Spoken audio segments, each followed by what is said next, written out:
kinologiju sam zavolio od kada sam stupio prvi put u kontakt sa srpskim odbrambenim psom. To je bila jedna ženka koja je uzeta iz zoološkog vrta 1997. godine. To je ženka po imenu Dona, crne boje.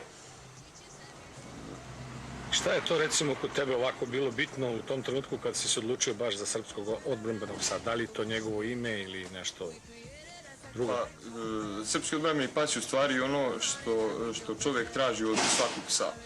Šta je bitno za njega recimo ovako? Koje su njegove karakteristike? Da, psop je u stvari idealan porodični pas.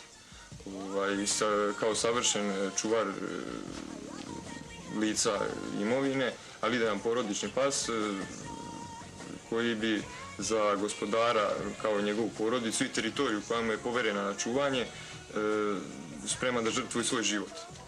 Izuzetno je samostalan pas, brzo procenjuje situaciju, brzo donosi odluke i još brže deluje. To je u principu nešto što je, da kažem, osnovno.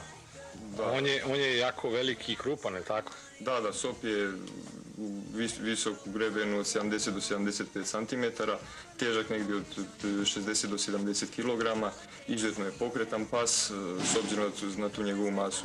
Izuzetno se lako kontroliše, nije svojeglav. Znači prilagodljiv je, može da se dresira, tako? Da, izuzetno lako se dresira, s tim što za neku čuvarsku službu nije potrebna dresura, odbrana, napad. Znači ima urođenu agresivnost? Da, urođenu agresivnost, ali na strance. Znači strance ne prihvata uopšte. Dok u odnosu na decu... To je veoma bitan moment. Da. Što se tiče dece iz porodice vlasnika, njima će dozvoliti neke stvari koje ni samo vlasniku ne bi dozvolio. Vrlo je tolerantan prema decu.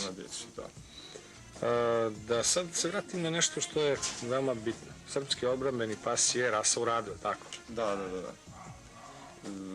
Gde se trenutno to nalazi? Pa, rad sa